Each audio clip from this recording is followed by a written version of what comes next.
to Cooperville.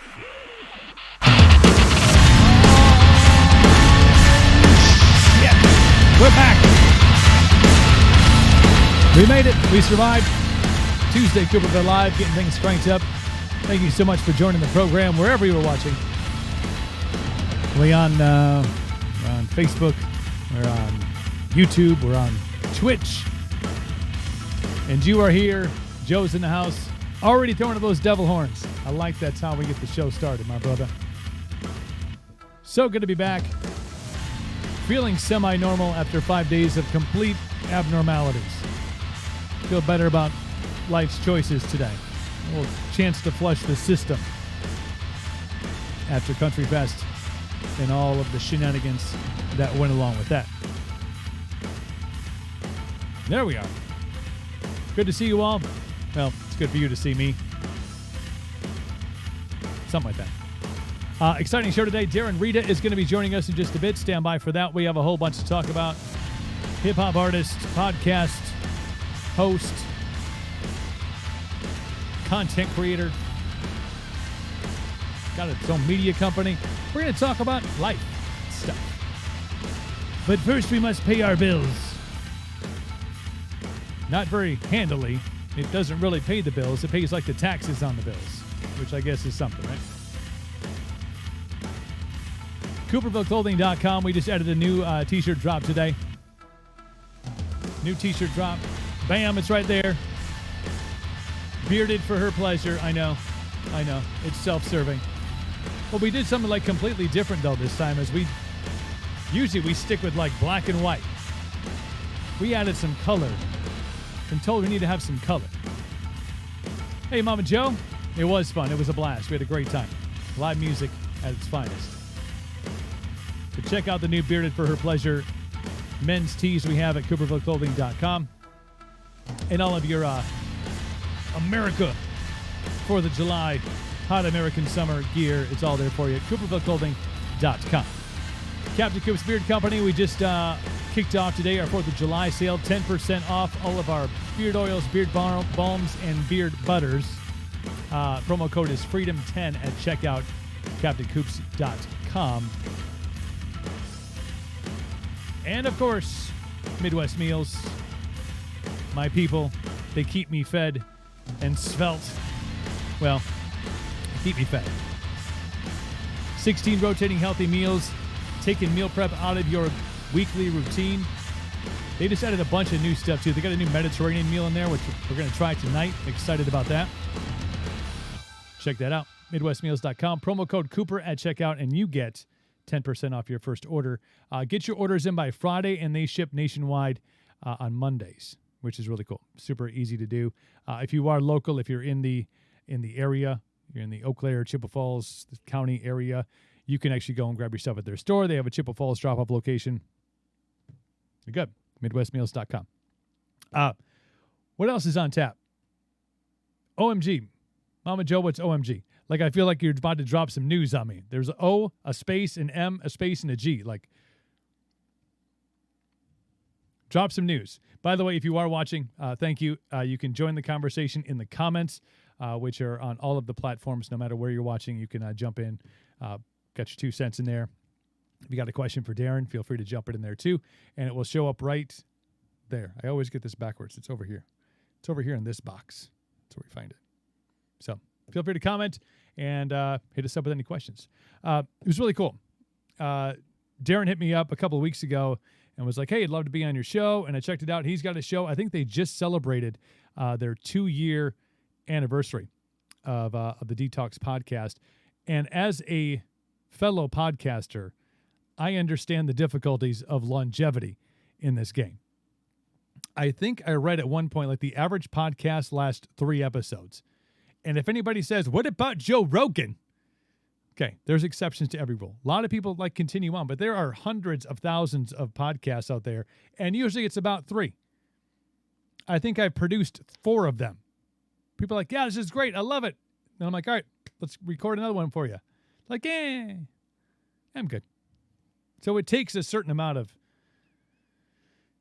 energy and enthusiasm and drive to be able to continue hosting a podcast. Prime example is right here. But Darren Rita is now live on the stream. How you doing, my friend? Good to see you. Doing good, man. Thanks for having me. First off, I got to say I'm very thankful for this opportunity. When I was doing a little digging on you and your stuff, I mean, just class act all around. So I'm like excited, super pumped to be here. So thank you. Well, thank you. I appreciate that. I didn't have to pay you to say that or anything. That was like free of charge, no shame plug. No, man, it was really cool when you reached out, and you understand. You have guests on your show and stuff. You understand the challenge it can be to when you reach out to people to get them to be on your show. But when you have people reach out that want to be on yours, it's always a cool feeling. And then I did my research on you because you're like, I'm a podcast host and an artist. I'm like, no, dude, you're like an artist. Like, I would lead with that. Going through the website, and I'm like, no, dude's got mad hip hop skills, which I want to talk about and all that stuff. But I do want to start off by talking and saying congratulations on 2 years in the podcast world. 2 years with Detox. That's an accomplishment, as I was saying in the open. Yeah, it's thank you. First off, it's been really special to kind of start your own thing, build your own platform, to have your own voice, and I'm so thankful to have built the show to where it is today. In 2 years, we haven't missed a week, and I'm going to plan on never missing a week. So that's been it's really just exciting. I'm just thankful that I've been able to do it. So I've had a little bit of a chance to dabble into some of your episodes and stuff. Really like that you're just having conversations. That's one of the things that I always really enjoy about podcasts that aren't, I want to say specifically niche, like in one area, like, Grandma's Crocheting Hour. It's not one of my personal favorites because it's a little out of my wheelhouse. Yeah. But to just have like open form conversation, I know you have some topics that you enjoy touching on, but really just to be able to have a place to come and chat with different people and the people on your show and the guests you have on. It's one of the greatest things about podcasting and this platform, because that's the ability to talk to people all over the world and just kind of talk about whatever is kind of on your mind. It's a freeing feeling. Yeah, you learn a lot. We, especially like you mentioned, we're not in a niche, and I think that kind of stunts your growth when you're starting out on like trying to scale things, and definitely still experiencing some of that. But it's like when you're not, I feel like when you niche down, you kind of get a boost from that niche initially, but there's a ceiling on that, because I only want to hear about grandma's favorite cookies or whatever it is so much, right? I don't always want that, or if it's a Marvel themed or this themed, whatever it is.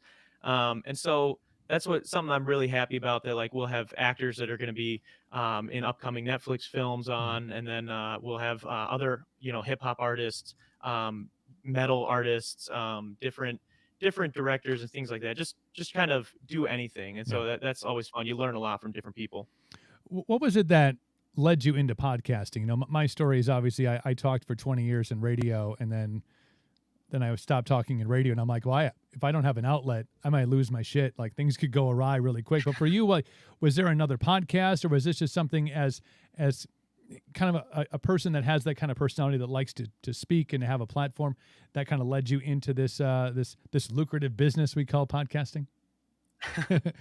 Lucrative. I wish it was super lucrative when you're starting. But it's no, I've always just enjoyed conversations. I feel like I always joke about this on my show, that I think I have like I think to start any sort of content and to think that like your opinion, that I should just broadcast my opinion, I think you have to be like on some level have some tiny bit of narcissism. So I've always had this small amount of that, and then but I've always just been like fascinated at how other people think completely differently than I do. And sometimes I get very angry about it, but I enjoy, like, I feel like it's a good thought experiment for me every time I'm sitting across from somebody, regardless if it's a podcast. I used to bartend for like 3 years, and you meet a lot of people that you don't always get along with the greatest, and you meet some people that maybe you do, but you learn from everybody. And so that's kind of been the coolest thing. I wanted to try and adapt that into some sort of content. Yeah, human beings are fascinating, and even in a disagreement, it's always fascinating to me. No, it has been, and my podcast has obviously kind of been a little more focused on talking to musicians, just because I have longevity in it. But having anybody on from any walk of life, from entrepreneurs to doctors to motorcycle riders, like but to get their perspective, not just on life in general, but like why they do what they do. That's always a fascinating thing for me to learn how people go from could be an 8 to 5 job, which is great. It could be they're happy in the square and they don't want to step outside of it, which is great. But people that do things that are like, that's interesting. No, I wouldn't think to put myself in this kind of arena. And even in today's social media age, where it feels like a lot of people can become, I won't say famous, but they can become content creators and they can be a part of things, it is still a very small number of people. Like, I have people in my family like, I can't believe you put yourself on the YouTube every day. Like, well, I've made a lot of bad choices in life, but to talk to people that have this drive to go and do something that's unique and special, and really, when they can do it and be themselves, like what you're doing, you have your music element and you have the podcast element. You can talk about things that you love talking about.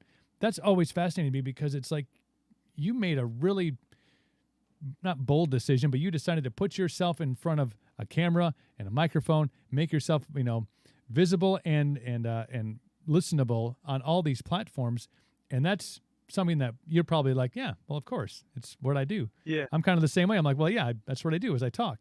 Other people are like, I could never do that. so it's really cool to see that how you kind of entered into the arena that is podcasting, and I'm sure the music story is equally as fascinating. Yeah, it's awesome, and I think it's kind of interesting what you said about how, a lot of people, when you tell them that you want to do something like this, or you start getting into something like this, they're like, "Wow, that's so crazy! I could never." And I think a lot of people would really enjoy doing things similar to this. I'm not saying everybody. I don't think everybody should be a content creator. I don't Mm. think everybody should have a podcast, whatever it is. But um, I think that sometimes people get nervous because they see that whether how successful or how or lack thereof you are when you're trying to do something, when they see you trying to do what it is that you really want, I think that can be somewhat nerve-wracking for like people around you sometimes, because Yeah. it's like, well, why am I not doing what it is that I love? Yeah. And I've definitely butted heads with some people about it. But I've also like you said, when you put yourself out there, you kind of open yourself up for that. So Yeah. it's a lot of fun. And I think, but it's thick skin is probably a little bit of it, but there's also this element of I don't really care what they say in the comments. I don't have I don't let what people have to say, especially if I have a guest on, or I'm sure you've had the same thing where somebody pops in and you're like, well, what? Like your 2 cents really wasn't necessary there, but we've got it all of a sudden. People have such an innate fear of being judged on the internet, and it's always been a weird thing to me. I'm like, by Joe Schmo 374, from Dubuque, like what? Like why is this upsetting to you? Are you going to run into him at the Quick Trip one day and putting gas in? You'd be like, you're the asshole that's on the podcast. Like people have that fear, and I think you're right when you say that they look at you doing something, especially when you're talking about doing it in music and doing it in a podcast form and the media company. Like you're just doing things that you love to do, and people go, oh, well, I guess when I was a kid, I had a dream of being a firefighting ninja warrior, and it just didn't, Yeah. it seemed like a tough. pursue it. I didn't put the time and effort into it because, as you know, from music and from podcasting, it's not paying the bills as soon as you open the door. You're like, oh, I'm in music now, or oh, I'm in podcasting now, and this is just how I make a living. So, how have you been able to grow that part of the podcast? I noticed you got some sponsor stuff in there, and you're incorporating them really well into the show. How was that a challenge for you at all to approach people like I have this thing where I talk, and I think you should be a part of it. I think this would benefit you greatly. Yeah, it is. Yeah, you're absolutely right. It is definitely daunting. Like it's a tough go when you're starting out, especially. And to be honest with you, I didn't even I always had that in the rear view. Like I was considering it, like when would be the right time. I was always kind of deciding on when we should reach out. Probably did so a little too late, but I just wanted to make sure that I had value prior to reaching out to people. And so I think that's the biggest thing is if you're actually providing value, focus on doing something that is good. This week's show needs to be great. We need to have fun. Yeah.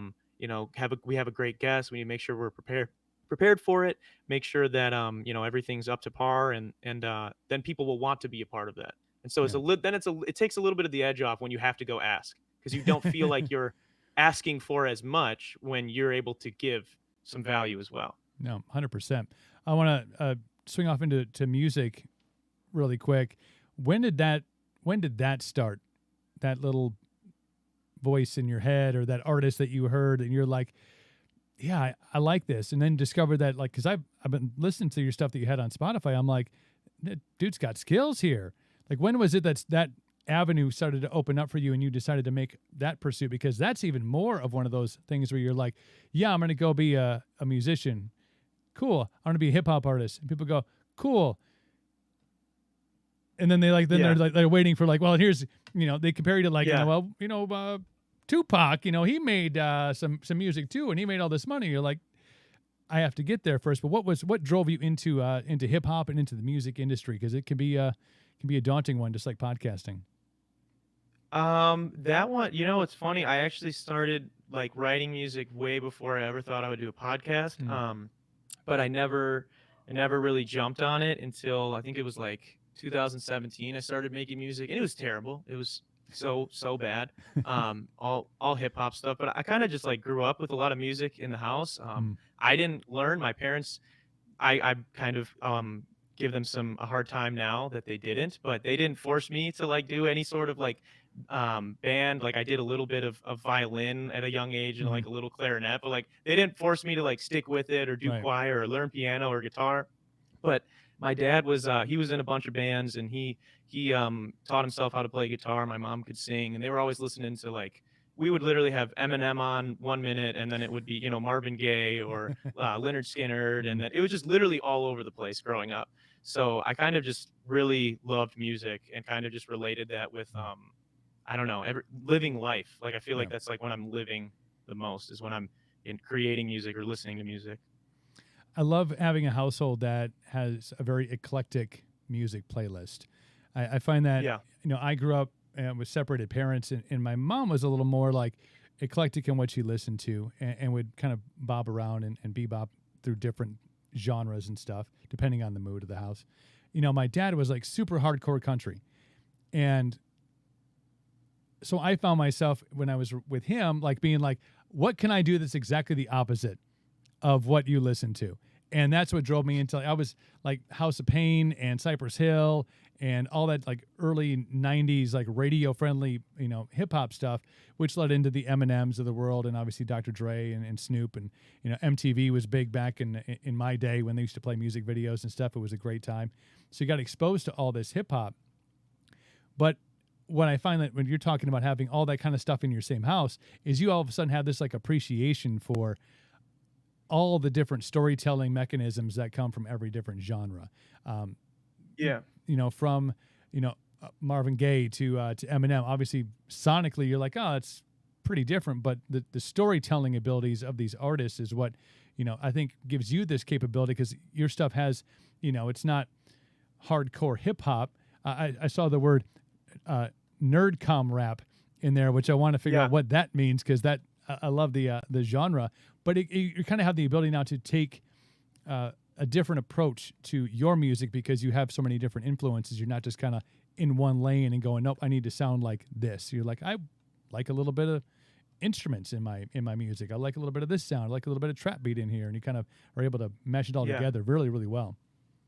Yeah, well, thank you first off. And I think like what you're kind of touching on there is authenticity. I Mm, think like that's the thing when it comes to people, how you can find something similar in a Marvin Gaye and an Eminem or whoever it is, two yeah. different, completely different sides of music. It's being authentic. And I think for me, you mentioned like the nerdcore hip hop or whatever. Is similar. That I first heard that phrase. An artist, he's super big now, Childish Gambino, Yep. who he had Redbone, was like Hmm. smash hit a couple years ago, and he's had hits before then too. But he was someone I loved when I was in high school. He was like, when I feel like when you're in high school, you're starting to kind of develop, like you find your first artist. Like Yep. up until then, it's like, your family's kind of just showing you what they like. And Hmm.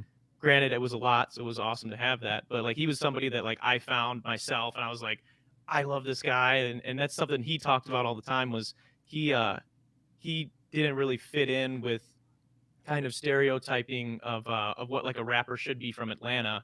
And Yep. he liked pop culture, he liked superhero movies, and he Hmm. talked about that in his raps. And so I tend to throw in some lines of that nature as well. So it's just being you. I'm not, it wouldn't be, I have a problem where I get like, it breaks my forget what they call it in storytelling, when you're what is it, something disbelief, suspended disbelief, Mm, when you're watching a film, like, it's fake, but like you buy into it. right. And I can't buy into an artist's music if I know that they're not like living what they're saying Right. on some level. If they're telling a completely like abstract story, Yep. like you can still hear some truth, like authentic parts of them in it.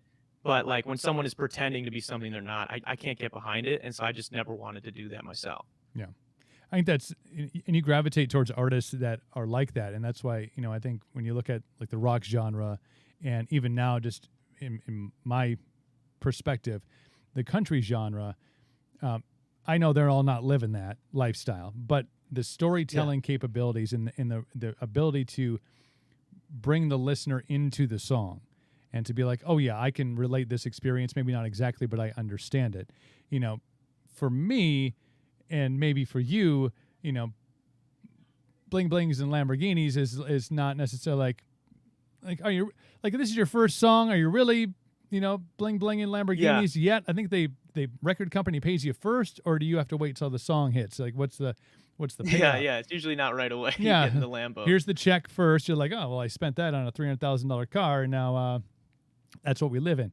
But I think you have a lot of authenticity in artists. Like I look at a guy like Yellow Wolf, like that dude is living as slum American as he can. Like there may be some, he's got the toys and stuff, but he's just like, yeah, I still live in the woods. But I think there's an authenticity to that kind of artistry, and I think that's what creates great artists, and not artists of the moment necessarily, but artists that have longevity, because over the course of time, I think that initial like, ooh, bling bling Lamborghinis, and I'm just using that as a generic statement, but that false sense of this person isn't really telling this story the right way. They probably do put their pants on the same way that I do. They probably do, need to get a certain amount of sleep at night. They're not like, but I think that authenticity is what creates longevity in artists. And like, dude, I was just digging on what you were doing today. I was working on some other stuff, designing some things, and I'm just like, I was bopping, man. I was bopping all day. I appreciate that. Yeah. That's super cool. I appreciate you giving it a listen. Checking it out. So like, where does, I know the podcast obviously is celebrating its 2-year anniversary. Like, do they coexist? Like how, is there a commingling of the artistry and the podcast? Do you talk about your music a lot? Like I said, I didn't get much of a chance to dive in except for listening to the anniversary episode today, and then I got into the music, and I just ADD. It doesn't work out really well. But do they kind of coexist? Do you kind of bring the music elements into it? Do you talk about things that you're working on, your projects and stuff as you roll through your podcast? Yeah, absolutely. The podcast is sort of well, I guess I should start with the music. The music I used to always say, and I still say it now, even though I'm with stuff I'm working on now, going to be doing a little bit more storytelling with it. But I used to always say, if you like me, my music is like me with a beat underneath it. Like, and so that's kind of like the podcast is just, it's me being myself, like being as honest as I can, and hopefully interviewing somebody interesting that my audience can get some value out of. And I try not to, I always tell my guests before they come on, like obviously I'm going to be asking you some questions, but I don't want this to feel like a job interview. Like, please feel free. This is a conversation. Like, let's have a back and forth and whatnot. So yeah, I know I always bring it in. I actually struggled and thought a lot about what I was going to like call my YouTube channel when I was starting it, because I wasn't sure if I wanted it to just be the Detox podcast, or if I wanted it to be my name, which is what it is now, which that's just like me across everything. Because I wanted to, I like doing comedy. I like acting a little bit. So like I've been working on writing a script I want to do a web series. So that's something I'm working on for the channel. We've done skits in the past on the channel with me and some of my friends and whatnot. So I kind of just wanted it to be me in the fullest, like the most capacity that I could. No, I think that's awesome. And I think you talked about content creation, and it's so the capabilities now are, it feels limitless. Like the things that you can do compared to, it reminds me of when like TV, regular TV, which if anybody still has regular TV, congratulations. But like regular TV used to be like the place where big actors were like, no, I don't want to go to regular TV because they don't have the ability to make it look like a Hollywood feature film does. And now you have Hollywood going, where did everybody go? Because they all went to, not all network TV, but they have series and TV shows that look like major budget Hollywood films. And I think for content creators on a smaller scale, our capabilities of creating things and like learning how to do video editing and to really incorporate all of the things, and people go, wow, you put that together, and you're like, it's a learning process, but we have the tools to do it, where maybe in years, many years past, it was like this, the untouchables, like, oh, you can have a podcast, you can have music out, but having music and a podcast, and you can do acting and direct videos and shoot high quality video and put them all together that looks really professional. Like, that has become a really open avenue now, because things have come down in price. You can buy a really nice camera, and you can buy, $58 a month, get the Adobe Creative Cloud package, and you have Illustrator, and you have Premiere Pro, and you have all of these computer tools at your disposal, and you can just create and create and create as much as your heart's content until your significant other says stop creating and come to bed. Yeah. You can do this Yeah, all no, day. it's true. I feel like the gates are a little more open to for content creators to kind of bust their way into places like web series, Netflix, Prime Video. All these things are available, and people are a little more open to discovery in that way, where they used to just sit around and wait for their show to come on at 7:00 on Tuesdays when my show comes on. Now it's like, I want to watch this and this and this at this time, and this will lead me into this thing. And same way with music. I discovered more music being out of radio than I did while I was in it, which is always an amazing thing, just because it's so easy to access, and the content that can be created by creators is right on par with what's being done, on a much bigger scale. Yeah, I think you're absolutely right. And I think, like you mentioned, with pricing of equipment going down was big. And I actually, when I was first kind of getting started in everything to do with like media and whatnot, I had people. There was a conversation in some podcasts that I followed that were much bigger, where some people had like a distaste for the fact that so many people were saturating, is what they said, all these markets. And while like I do agree that there is definitely a lot more people doing things now, it's still, I think it benefits every like aspect of it art wise. Like if you like you were even mentioning that if the Hollywood bigwigs can't get anybody to be in their film because like these YouTubers or these Netflix and Hulu, they're offering just as good films, then guess what? Now Hollywood needs to reinvest and make some better films so that they can reattract those people. And obviously they will, and they do. But I think same thing with music, where it's like, yes, there's everybody knows how to use things like autotune now, but not everybody, I guess. A lot of people don't use it correctly, but True. a lot of people have the ability to use it now. And that doesn't just mean that they're going to be a star, because now they've got to figure out how to write an actual song. Now they got to figure out how to make somebody feel something in the headphones when they're jamming or walking, listening to their song. And so I think like it requires everybody to stand out. I do think you have to be potentially better than maybe you had to be in years prior. Yeah, I think the avenues are a little more open to get in, but it still comes down to the things you mentioned about you have to have a skill set, and you have to be able to work at it and improve and get better. And I mean, hard work always pays off. It's just that the streets are not, covered in snow at this point. You can kind of get through them a little bit easier, which is really cool. And I think the utilizing of social media, which I know you do a great job of interacting with, the people that follow you on social media, that's also become this very interesting discovery platform.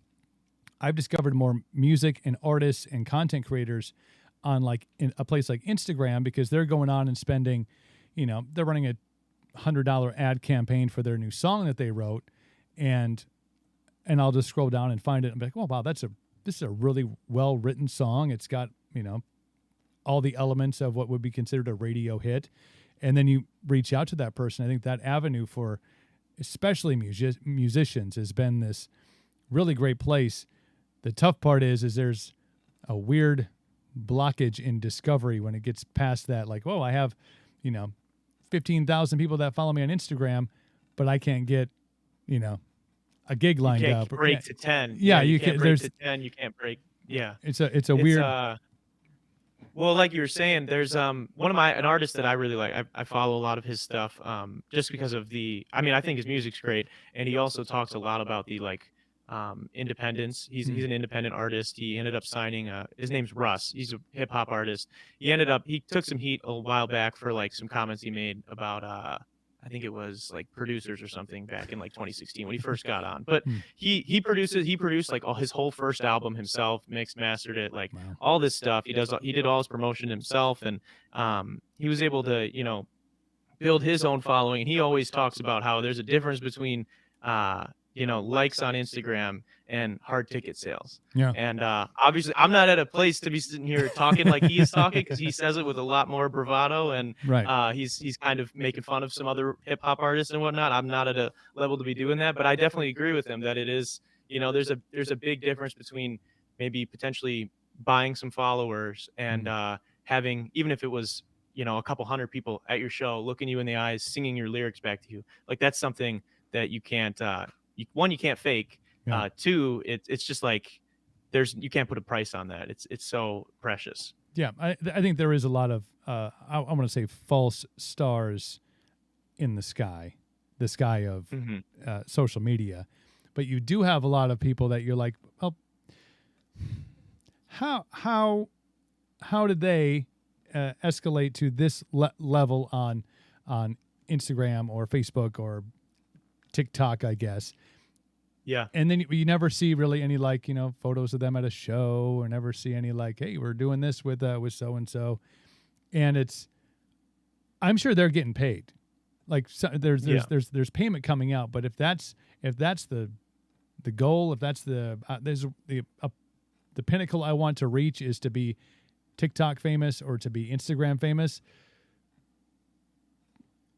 Well, it's why, Yeah, why? like Why where do does the payoff come there when it comes to like, here's who I am as an artist or as a creator? Like, what value are you bringing to to the world? Yeah, value. It's impact. That's the thing. That's the difference. It's the difference between some people that maybe look like they're popping on social media versus people that actually have an impact. So it's like, I know, and obviously you don't want to like name any names, but there's people that will fake or maybe they even buy bots and stuff like that for their Instagrams and whatever to just kind of make it look a certain way. And I get why they do it. I'm not saying like they're completely like I can't understand why you would want to do that because like you were just saying, it's crazy. You'll see someone at 1,500 followers, but they just can't seem to get any more.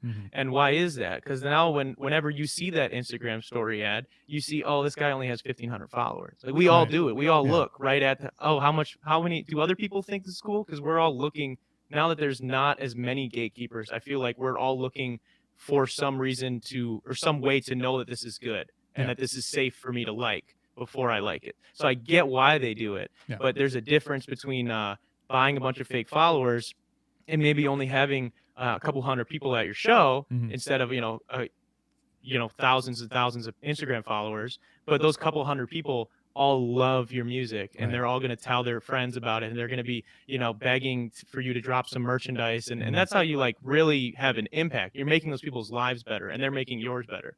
So I think that's where like the true value lies. Yeah, it's a weird sense of self validation to have X amount of followers on any of the platforms. And I think you're right.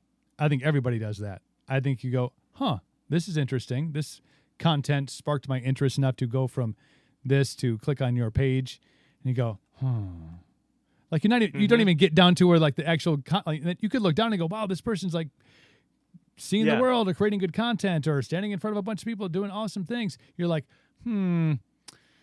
other people have not validated this enough for me to give my approval. But I think that it's not safe yet. Yeah. What's the threshold for safety? I wonder in Instagram world. It's where you're like different for every blue check mark. Is it the blue check mark? That's what it is. You're like, oh, well, this person obviously has some great content because they bought their blue check, or they added a blue check mark. Yeah, they probably did buy the blue check mark. I think you can do that too. But yeah, it's a conundrum. But I think that the people that are doing it the right way, and the people that continue to create and grow as artists, and you talked about the the capabilities of writing a song and being able to be authentic about it, that's playing the long game. It's very easy to play the short game in, I think, this day and age, because you can really have one song or one thing that pops and all of a sudden you're set, you're good. But to have like an elongated career where you're actually satisfied with it and you want to collab with somebody else in a different genre, like that takes a certain amount of effort that you have to grow. I think organically, I think is really the best way to do that, because you are talking about those 100 followers that love your music, that buy your t-shirts, that buy your EPs when they come out. And that's the fans you want to have that. You don't want them to have that moment where they're like, I remember when he only had 500 Instagram followers, and I was one of the, I was 501, and I, took the dive.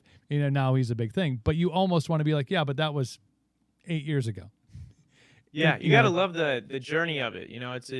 That's something I get stressed out all the time. I talked about it a little bit on my 2-year show, where it's like sometimes you lose sight of kind of what you're doing in the week to week of doing everything. Especially like last year, I did a run where I released like a single a week for 9 weeks, and then this year I did one where went 10 weeks in a row dropping a single a week, and sometimes like you're really working and you kind of forgetting about like the fact that you are making an impact on these people that care about it, and somewhat it and that's the thing too. Sometimes I think I fixate like a little too much on like what other people care about, but I try to balance it and just be like, dude, I love this song. What am I doing stressing right now?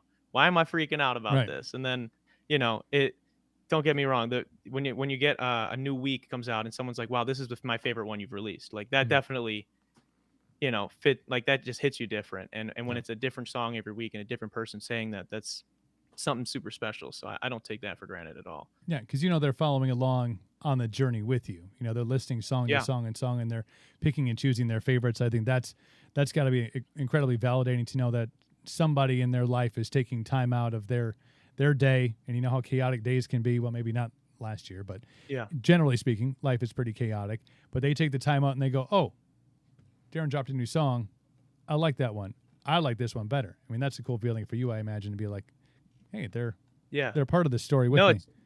It's true. I think too, like you mentioned about how people can blow up off one song. I wanted to touch on that, and I think that's something that, like, obviously everybody wants that one that hits, but it's like every time you release a project, a single, whatever, it's like another. For me, I look at it as like it's another swing at the you're taking another swing at it, and you just got to hit one home run if you've been putting in the work. If I'm proud of all my all these songs that I put out over the last however many years, let's say the one takes off, people that are just now finding out about it are gonna be like, wow, this guy was making pretty all right stuff for a few years. Where have I been? And that's I want that. So like I think, like you said, there's a difference between you can maybe get the one home run, and it might be a lot of money. Maybe it goes super, like you go 3 times platinum, whatever. Might be some cash in there. But if you're really trying to have, again, like an impact and a sustained career where like this is what you do, I think just got to be putting in the effort, like every single release, every single song. And obviously I'd love for one to go, but we'll take it week by week until then. That's the challenge, when that one song does hit, that now you have something to try to beat. It was Eminem saying, "I'll never top what my name is." I mean, he did, but that's the thing, is you get to a point that you have that song and it hits, and you've seen this with a lot of one-hit wonders. You're like, that was a great song. Now what's next? Like, I need something better than that. So, which is good, because it obviously makes you, get better as an artist. But you'll always have that one. You're like, gotta try it. Def Leppard still trying to Pour Some Sugar on Me. And that was 84. Yeah.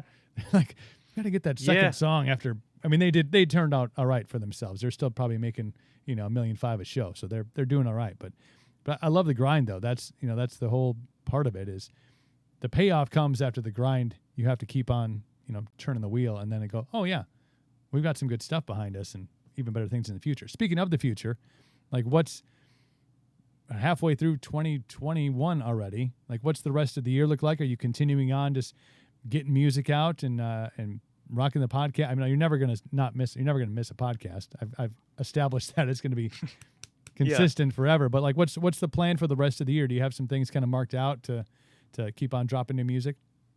Yeah, music, obviously, like you said, the podcast is gonna keep doing that every week.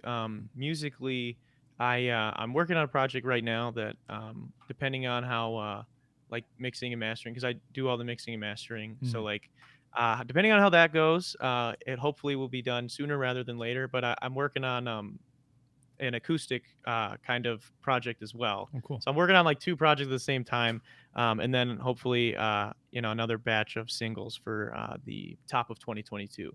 But that's what I'm doing right now musically, because it was definitely put a lot of hard work into the last like 19 singles or something that it was. Right. And so it was a lot of grinding, and so I kind of wanted to sit back and kind of reevaluate how I was writing songs, and kind of like take a second to reflect and figure out what I can do better. And I think I've learned a lot, so I'm pretty excited to kind of share that stuff. When you're working on 2 different styles, like you kind of talked about, like an acoustic project and something that's not, like, does it matter? Do you have to be in a certain mindset? Can you like flip the switch on like, no, I'm here, or do you go, I'm in this mode, I'm going to go this way, or I'm in this mode, I'm going to go this way, when you're working on 2 different projects at one time? Yeah, I kind of that's a really good question actually. It kind of like ebbs and flows, like where Mm. it's more so like the second one, I guess you said, because I'll be like working on a like a maybe a pop hip hop record for like this actual project I'm doing, and then I'm like, okay, okay, and I maybe I can't lay a vocal down exactly the way I want to, and then Mm. I'm like, well, you know what? Let's go mess with the acoustic version of Mm. this other song that I was doing, and it's kind of I try to just do that because then it keeps it fresh. Because I don't like if I really love a song and I love the idea and I like what I have written and I sometimes I get bogged down in the recording process or the mixing process. And Right. whenever I hit a wall, I try and just jump to something else because I don't want to come to like dislike that piece of art. Right. And so I don't want to sit there. If it's not fun, I don't want to do it. Mm. So I want to jump to the next thing and keep it that way. So then when I come back to that, it's like, oh, okay, this is Yeah. what it was. And sometimes doing something else, you learn something and you're like, oh, that's the piece I needed for that Yeah. song, and do it that way. So No, I it's think kind it's of all over the place. yeah. I love going with where your brain goes. Like when you try to force something, and you're like, nope, I have this scheduled out. This 2 hours, I'm working on this specific thing, and your brain's going, yeah, but over here we have this thing, but to let your kind of mind take you or your soul take you to that direction, I think that's the way to do it, because then you're not forcing things, and again, it's dual purpose learning. Oh yeah, that thing I was working on over here, now I have some clarity, I can come back and get it dialed in. No, very cool stuff. And Yeah. the podcast is available on all podcast platforms. Yeah, yeah, it should be everywhere, like Apple Podcasts, Mm. Spotify, you can listen to it over there too. Also like the video version is on YouTube as Right. well, so you can listen to it on Anchor too. So all that, it's there in the audio format as well as video on YouTube. So All right, well, let people know where they can find you. I know it's DarrenRita.com is the website, and the socials, I believe, are pretty much the same. yep. Yeah, Darren Rita on everything. Keep it simple. Just my name anywhere, Darren Rita. You can feel free to connect with me. Reach out. I love talking about literally anything. So if Yeah. you have a conversation, if you're like, hey, I didn't like what you said on Cooperville Live about whatever, let me know and let's talk about it. I would love to have a conversation. And I thank you for having me on. Maybe we can be so lucky to get Cooper to come over on Detox sometime soon. Anytime. You let me know. We'll freelance. We'll make things happen. I do have to say that Doctor says Pog Champion. Are you Pog the, champion. Are you the Yeah, Pog champ? That's what we're doing. I am a Pog champ. The Pog champ. Organically. Okay. I'm just reading off some of the messages that we have coming in here. Love it. Love the music. I got my buddy Joe is on this on my show every single day. He's always in the comments, and he'll leave and he'll go listen to the artist that I have on. He'll come back and he'll give me like his 2-cent review, which he says is awesome. So he concurs with what I said earlier. But I love your style, man. I love the flow and the feel of it. I had a great time listening to it today. I had a great time chatting with you. And yeah, anytime you want me on the show or you want to come back on, you got a big song you're gonna drop, then just give me a holler, man. We'll get you back on here anytime. Appreciate it. Absolutely. Would love to. And shout out to Joe. Thanks for the positive review, man. Appreciate that. There he is. He's like, hey, thank you. Awesome. Appreciate it, man. Darren, take care of yourself and let's stay in touch, man. And we'll get you back on the show and we'll do the stuff, man. Absolutely, man. Thank you. And thank you to your audience. Anytime. We'll get you back on. Darren Rita right there, DarrenRita.com, and Darren Rita on all of the socials. Go and follow him. Darren Rita on Spotify. I was jamming out to the tunage today. I love it. You know me. I'm all over the map with music. Nothing really. I don't lean any way. I lean into the mood, and today my mood was all Darren Rita. And the name of the podcast, the Detox Podcast, is available, like he said, on Spotify and Apple Podcasts, Anchor, and the video version is out on YouTube. So go follow him on YouTube as well. Thank you to all of you who jumped in the chat today. We're part of the show.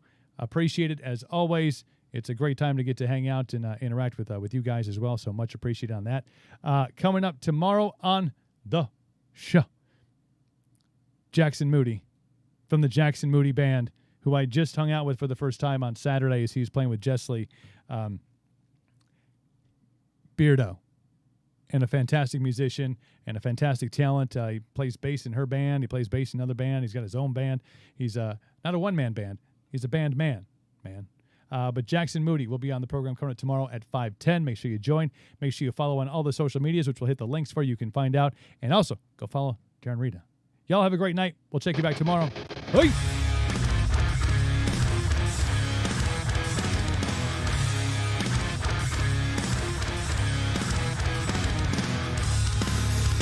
Peace. Thanks, Joe. Thanks, Mama Joe. Joe and Mama Joe. Not even related, but fans of the program. Dr. Doctor. I'll give it a heads up on his audio, too. It's too many buttons. This is too many buttons. Thanks, y'all.